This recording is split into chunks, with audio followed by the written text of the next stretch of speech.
wine means you don't have to say Hagafen again. So for you to say Hagafen again, I believe is questionable. As I'm saying it, I'm thinking to myself, it could be it's the same. That could be an issue. Because Hagafen, you don't need to say for yourself.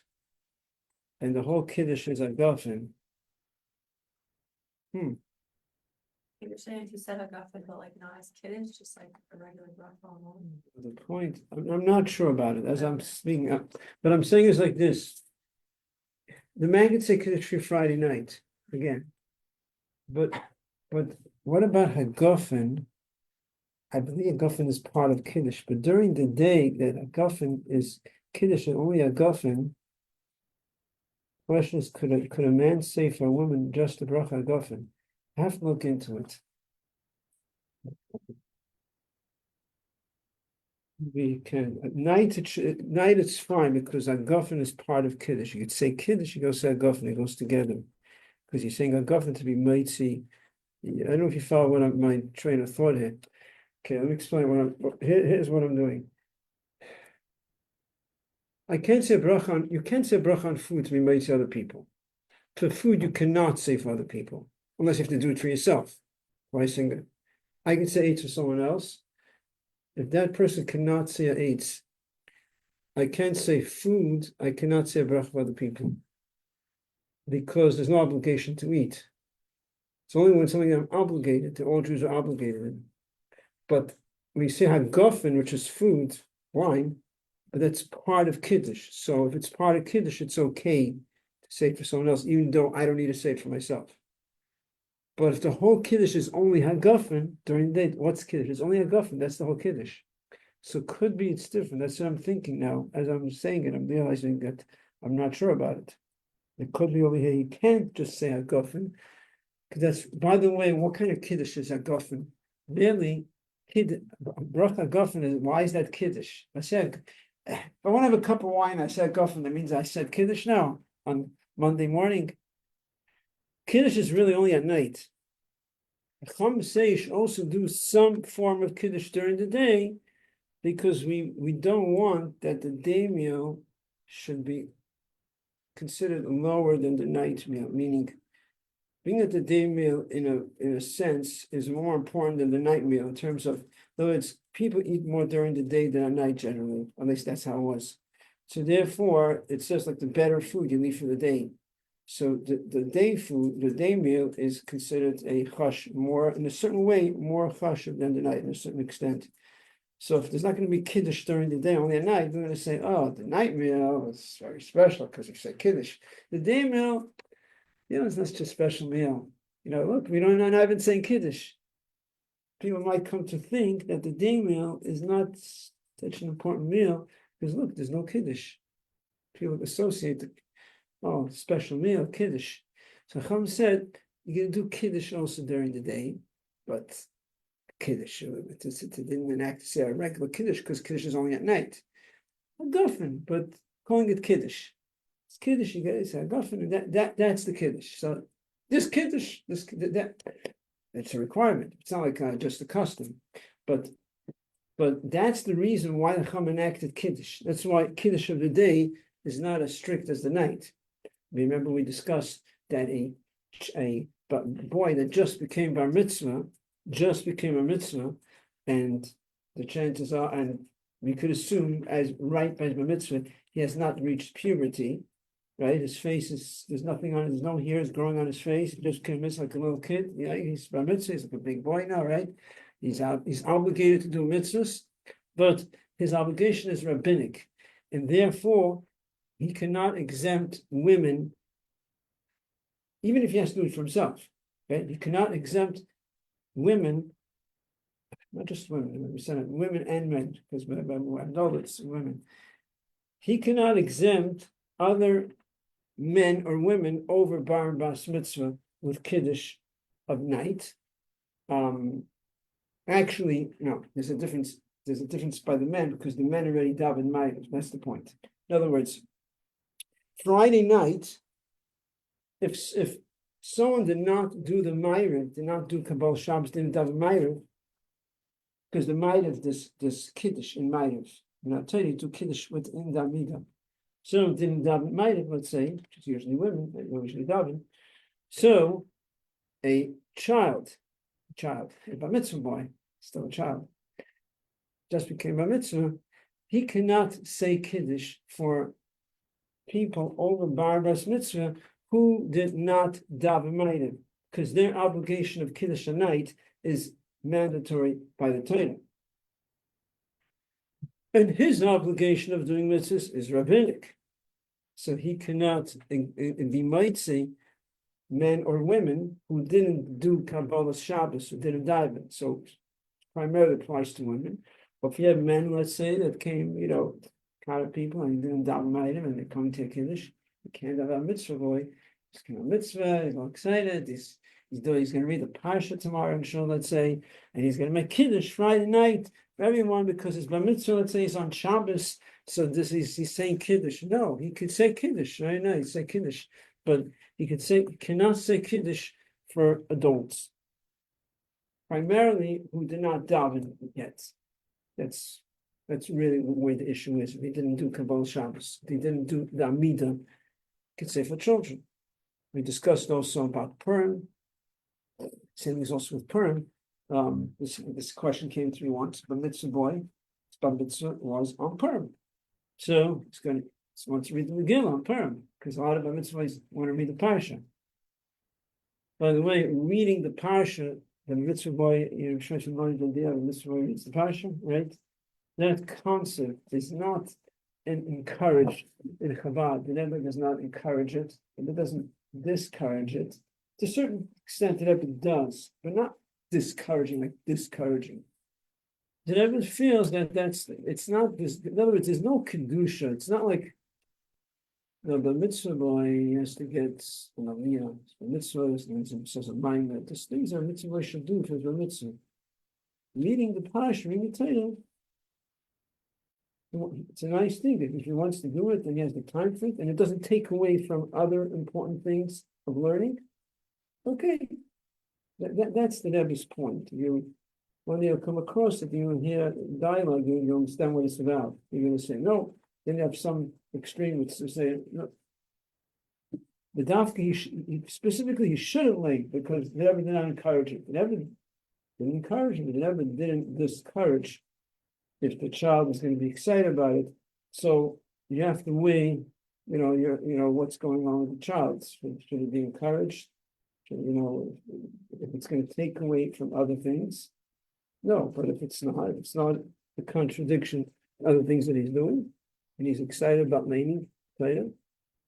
So Chabad, it's not encouraged, and you still have others people who do it and feel, it's a nice thing for the child, and those who do it. But one thing is, I wasn't planning to talk about it, but it just came up, and I think it's good for you to know also because these things come up, and you having a dialogue with your husband, you know what's going on over here, What you don't want to do is, from experience, you want to make sure that if the bar mitzvah is going to be learning, it's being a show that they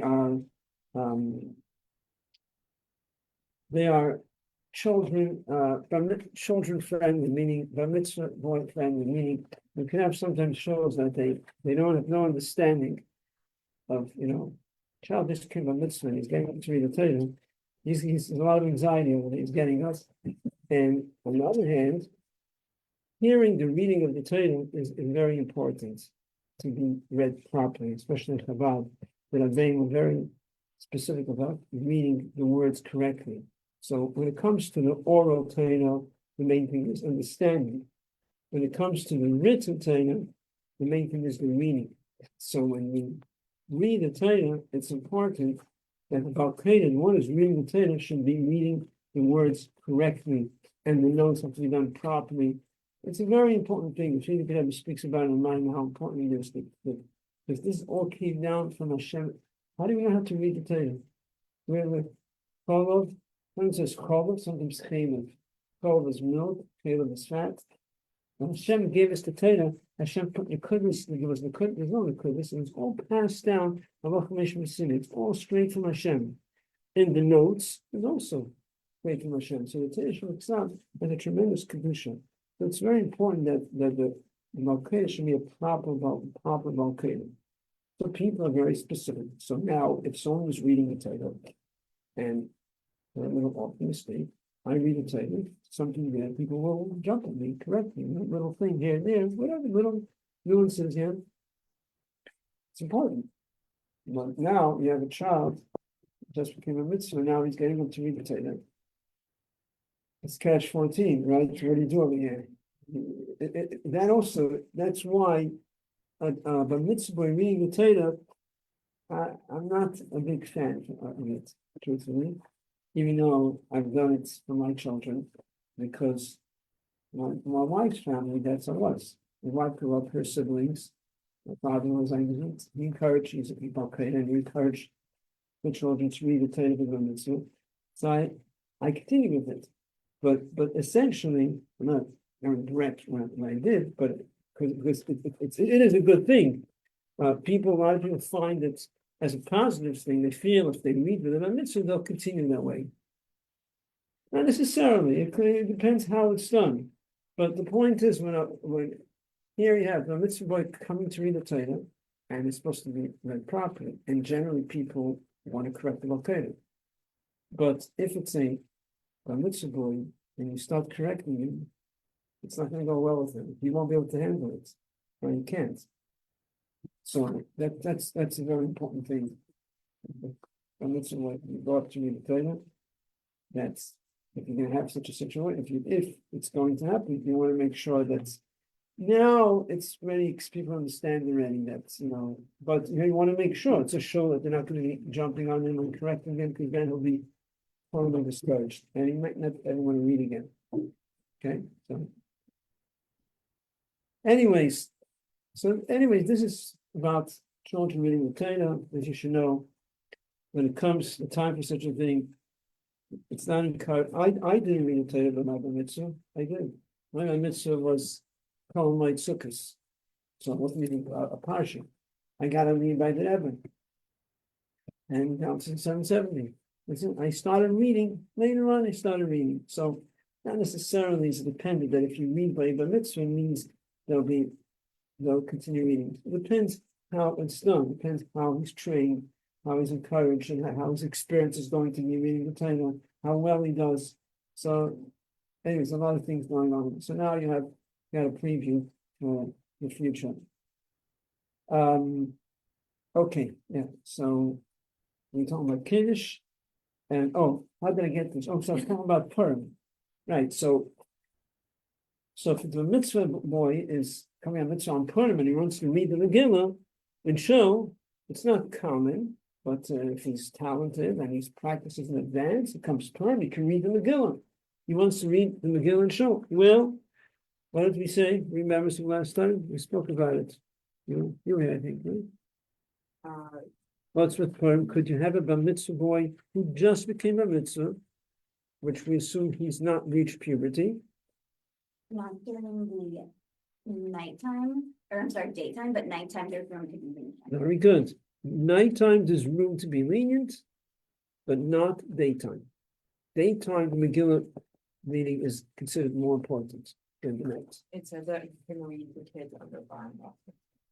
Right, he can read for kids under bar mitzvah, that he could do.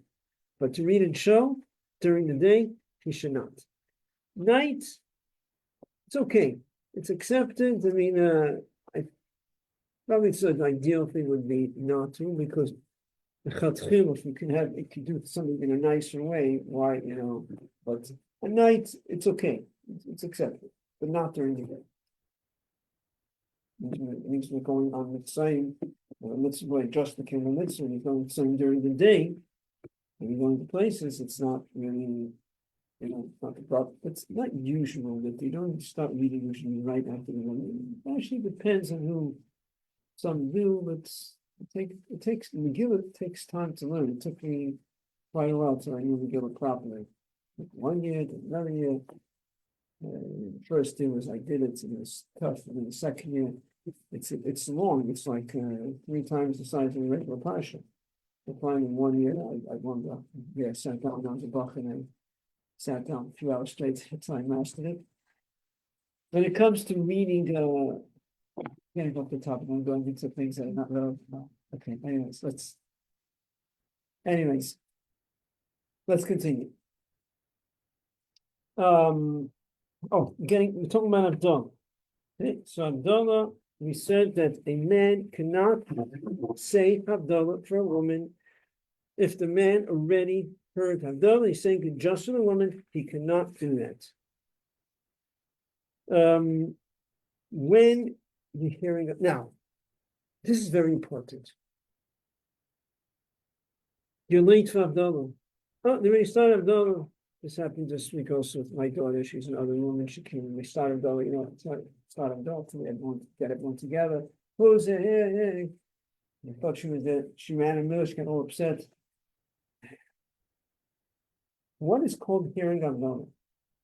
If you don't hear from the beginning, and you come late, and you come when they're saying a bracha on the fire and on the besamim, so you didn't hear Abdullah? Anyone has any idea what Abdullah? What? Yeah, what is it? Don't you have to hear the last two brachas? The last bracha. Oh. Abdullah is the last bracha. That's it. You walk in late, and they already said a bracha on the fire and the besamim. Don't fall apart. All you have to hear is the last bracha. That's it. You heard Abdullah. Oh, of course, the proper thing is to come to Abdullah to hear the psukim. There's a reason why we sing. We're not saying it's the. We're talking about to fulfill the obligation. You walk the late. All you have to hear is the last bracha. That's it. But you didn't say bracha on the besamim in the fire. You can say the bracha afterwards also. Okay, to put out the fire, relight again, but you heard Abdullah, 100%. Yeah. You come late and like you hear the last bracha, it's best to redo the brachas that you missed by yourself, like to say. Besamim, sure, you should. Besamim, you should say, and fire, you should say, these are all things that it's not obligatory the same level like Abdullah, but like it says if someone doesn't have fire, you know, Shulchan discusses that a lot, but these days you don't have fire. Like what do you mean? The old days, yeah. What if you don't have fire? You don't have fire. Yeah. So you're not. It's not an obligation that you must. You know, like you got to hear Kiddush, you got to have Adar. Same with Psalm, but it's the proper thing. Say bracham Psalm. Say bracham fire. Women do not do with their hands. You don't do that. They should be close enough to the fire that you can get benefit from the fire. This fire somehow a candle here. By the door, the fire is over there. Question is are you able to get benefit? You have to be close enough to the fire that potentially you could get benefit. But you don't do it with your hands, and what the men do. Should you say your own bracha some on fire? Yes, the proper thing is to say your own bracha for the psalm. You're hearing Abdullah, you're being gates Abdullah, but the psalm you should say your own bracha. That's the proper thing. Fire too, yeah. What does it mean to receive benefit from? You don't. What kind of? No. You don't have to receive benefit. What benefit are you getting? I'm standing and saying, what benefit am I getting? I'm not reading anything. That's what you're asking. You have to be close enough that you could potentially get benefit if you needed to get benefit. Not that you have to actually, what benefit are you getting? You're not coming to the book and you're reading the book, you're just standing saying a bracha. You have to be close enough that you can get benefit. Theoretically, like you could read by it or whatever. Like, Right. So it's a massive auditorium, and I was once in a place and I saw that they brought in, they had some program going on over there after Shabbos, and you had a sign over there, it's going to be Abdullah, Abdullah's going to be done by this rabbi, whatever. And I saw they brought in this massive Abdullah candle, a new random big Abdullah candle, whatever. The point is, you have to be. If there's Abdullah, maybe that's the reason. So people are far away, because I'm just realizing now, maybe that's the reason. But the point is, if a regular Abdullah candle, it's Abdullah candle in 770. And so in the middle seven, I don't think I've done 770, they do, I'm not there. So hold a candle, and someone is like 100 feet away. It's too far to get any benefit. You can't say a bracha because, you can see it. It's not like, you say do Kiddush Levana, or the men do Kiddush Levana, you're familiar with that, right? The bracha on the root, right? Yeah, you have to be able to see the Levana, that's it. It's not like that. Like, you see the Avdallah candle. No, you have to be close enough that you get benefit. What is the distance? I have to give an exact number, but you have to be, you can't be, After Avdallah is over, you're not supposed to speak until the one who made Avdallah drinks from the Avdallah. That's at least the majority of the revius, the amount that he needs to drink. If you drank a little, it's also good, but if you speak something not pertaining to Havdalah and you didn't begin drinking Havdalah, you're not Yitzhak. That's it, you don't have to be drinking before, be like. No. You wait until he drinks the amount he needs to drink. How much do you have to drink? Majority of an avius. It's actually a cheekful, which is usually the majority of an avius. This is some say is 3 ounces, some say this is 4.1 ounces. So the majority of that, how much can it be? 2.25 ounces. It's not a large amount. But the idea is some people that think, no, they start to wait till he drinks. It's not so you're not just waiting for the ceremony because he's going to drink and you put out. So they'll think that's why we're waiting because respect or something. No, because you want to be Yaitz Abdullah, you speak before he drinks, you're not Yaitz. What do you do then? Someone speaks and I'm not your teacher. If someone speaks, you have to hear the Abdullah again.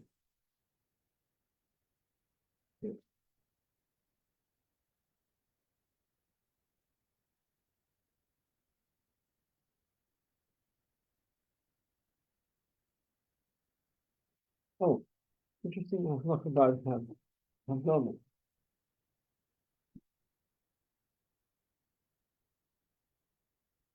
Do it to children. Talk a little about chinuch. Children, educate children to have Abdullah and Kiddush. Okay, what happens in the summer? Abdullah could be sometimes 9 o'clock, and in Europe, it's 10, 11. When you have children, you have to hear Abdullah. Oh, how old is the child? Child is 3 years old. I didn't go to sleep. Child is, let's say, 6 already, 5, or 6, 7, at the age of chinuch. They have to be educated to have Abdullah. So what do you do? I was exhausted. It's 9 o'clock. 8 o'clock you go to sleep. What do you do? There's some people who just make them stay up because they got to do it. Or what should they do? Anyone familiar? Anyone heard what could be done? What do you do? Put them to sleep and wake them back up. You liked about that? Very good. Huh? Yeah, Not like that. for the children. There you go. Wait till the next morning. And then you can have the child make Havdalah themselves. They enjoy it, usually. Give them a cup of grape juice and they do Havdalah on their own in the morning before they eat. It's not just eat, they Havdalah. Now, there's no psalmim, there's no fire. Psalmim, they could do a psalm if they want, but you can't interrupt between the Hagofim and Bracha Mavda. So there's Hagofim. Usually you do the Hagofim, then there's a Bracha Psalmim, there's a Bracha on the fire. The Psalmim is really right after Shabbos. So if they're doing it in the morning, they should be doing Kiddush Rasi, you say the Psukim, why not? They say Hagofim, and then Hamavda.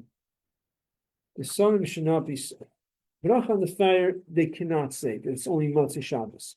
The Psalmim, a Bracha Psalmim, I can say Bracha Psalmim now. It's not Psalmim, they say Bracha. But is there any point? There's no real point Sunday morning. The point is to say right after Shabbos. So you don't want to do it because they're going to be interrupting between the Hagofim and the Bracha B'Mavda. So basically, it's the same Havdalah like you do Motzei Yom Tov, pretty much. Hagofim and a Mavda, that's it. what happens? Oh. Are you allowed to eat or drink before Havdalah? Not, After sunset? After Shabbos is over, you're allowed to eat or drink before Havdalah?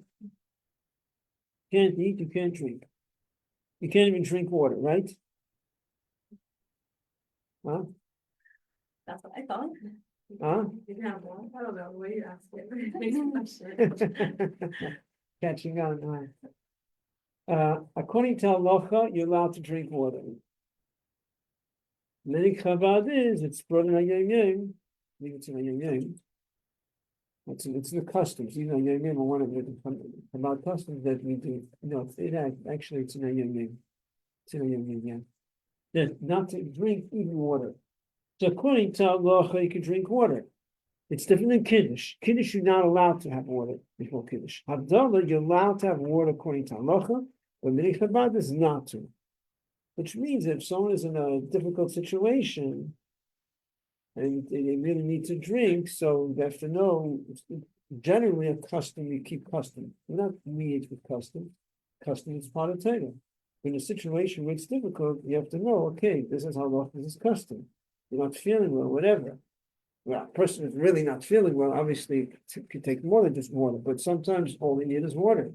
Okay, so now just drink water. Don't take something orange, just drink water, because that's, you know, you can get away with that and you'll feel fine. So you know that you're allowed to drink water, you take water. Yeah. Is it?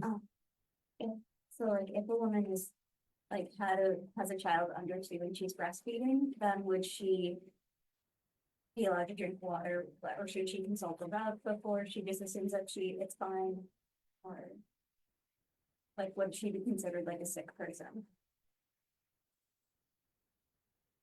If she feels every situation is different, you can't make a general rule just because she's a nurse, okay.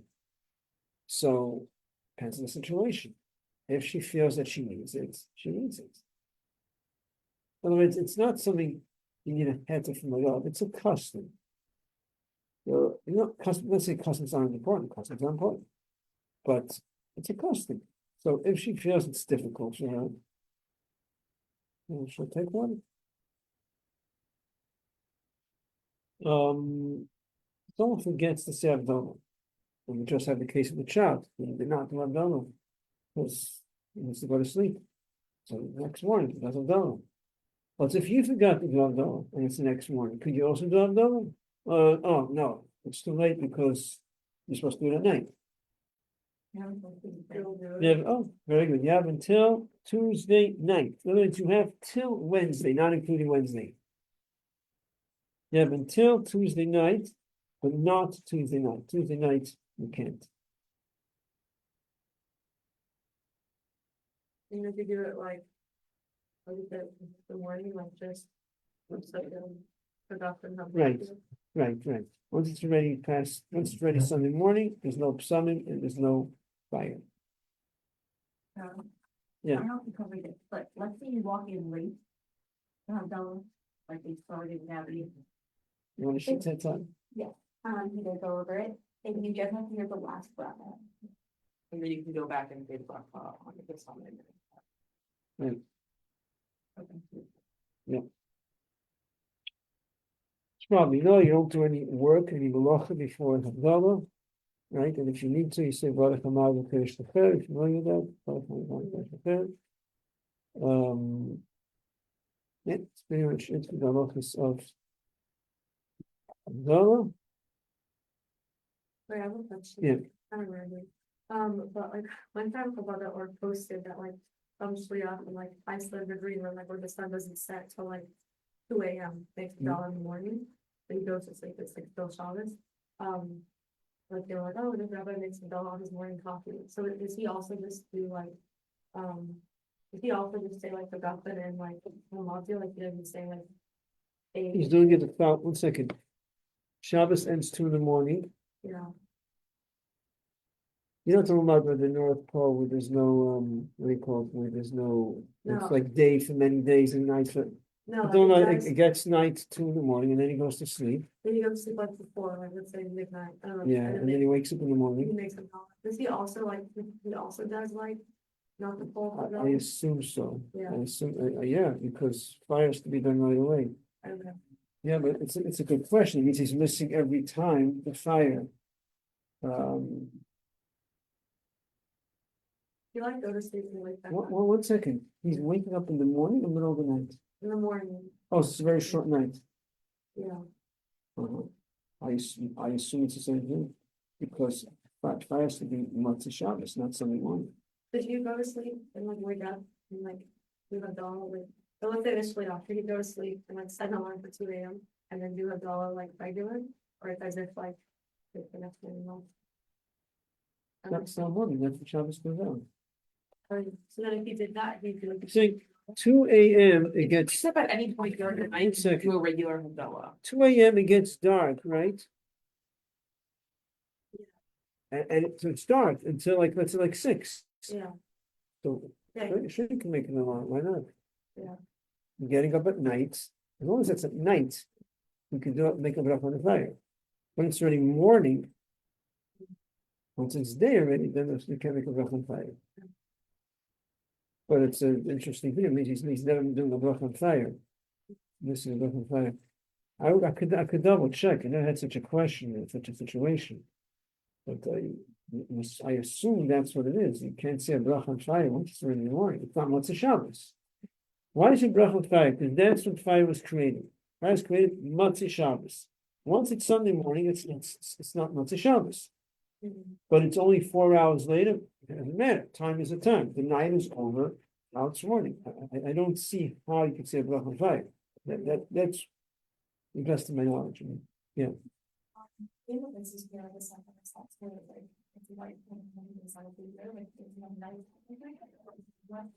I don't know. I can't answer. I never looked into it. I don't know. I don't know. I just feel like the closest city. Yeah. You go by the Shemai? It could be. I never had this question. I never looked into it. I don't know. Yeah.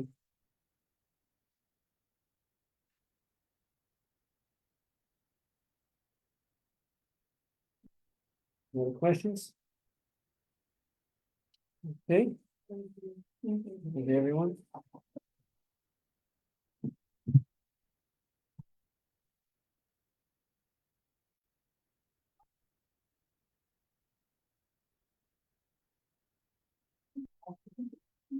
Why on coffee? I That's what I think was it gonna was ask. just like the catch line. The catch link, because you don't make a bracha. I mean, the evidence you could say Adar on coffee. But the chavruta, it should be one. Maybe it's with one coffee, like you have to add breakfast. Yeah, just like, it's just like to shock you, like this round. Yeah, right. I get it. I want a coffee. Yeah. Yeah, called, okay, yeah, brain. I see that you go into a big topic catchy.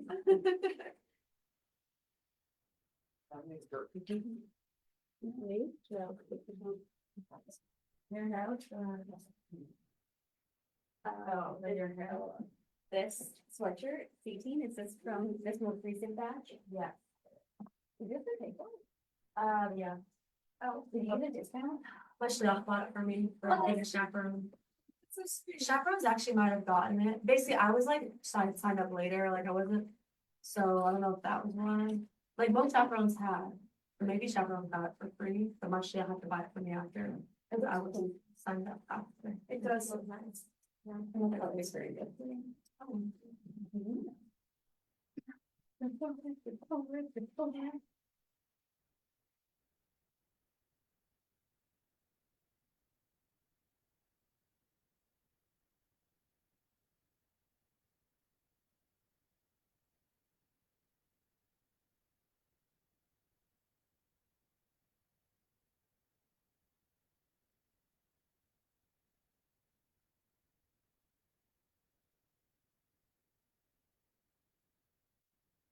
Oh, you're 18.